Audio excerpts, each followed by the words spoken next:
ये शरीर जेल नहीं है कि जिससे भागना है, नहीं ये ऐसा पाप का घर है जिसे नष्ट कर देना ही मुक्ति का मार्ग हो, बल्कि ये एक वाहन है, एक रथ है जिसके माध्यम से आत्मा इस संसार के मार्ग पर चलती है, अनुभव करती है और अंततः अपने वास्तविक स्वरूप को पहचानती है। यदि कोई यात्री अपने रथ को ही तोड़ दे तो वो यात्रा कैसे पूरी करेगा, वो मंजिल तक कैसे पहुंचेगा?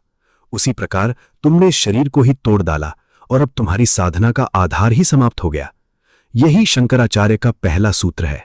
शरीर जेल नहीं है, शरीर मंदिर है, परंतु इस मंदिर में रहने वाले को मंदिर नहीं बन जाना चाहिए, क्योंकि जैसे ही साधक स्वयं को शरीर मान लेता है वो उसी क्षण बंधन में आ जाता है। और जैसे ही वो शरीर को तुच्छ समझकर उसे नष्ट करने लगता है, वो भी एक और प्रकार का अहंकार बन जाता है, एक सूक्ष्म अहंकार कि मैं त्यागी हूं, मैं कठोर तपस्वी हूं। और ये अहंकार ही सबसे बड़ा बंधन है। इसलिए शंकराचार्य का मार्ग ना तो भोग का है और ना ही अत्याचार का, बल्कि संतुलन का है, मध्यम मार्ग का, जहां शरीर का सम्मान भी होता है और उससे आसक्ति भी नहीं होती, जहां उसकी देखभाल भी होती है और उसकी पहचान भी नहीं बनती।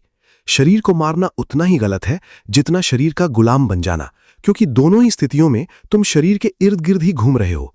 एक में तुम उसे दबा रहे हो, दूसरे में तुम उसके पीछे भाग रहे हो, पर दोनों ही में तुम उससे मुक्त नहीं हो।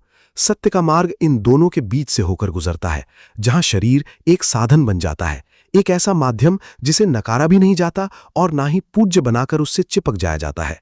जब ये समझ भीतर उतरती है तब साधना सहज हो जाती है, तब तपस्या पीड़ा नहीं बनती बल्कि जागरूकता बन जाती है, तब शरीर बोझ नहीं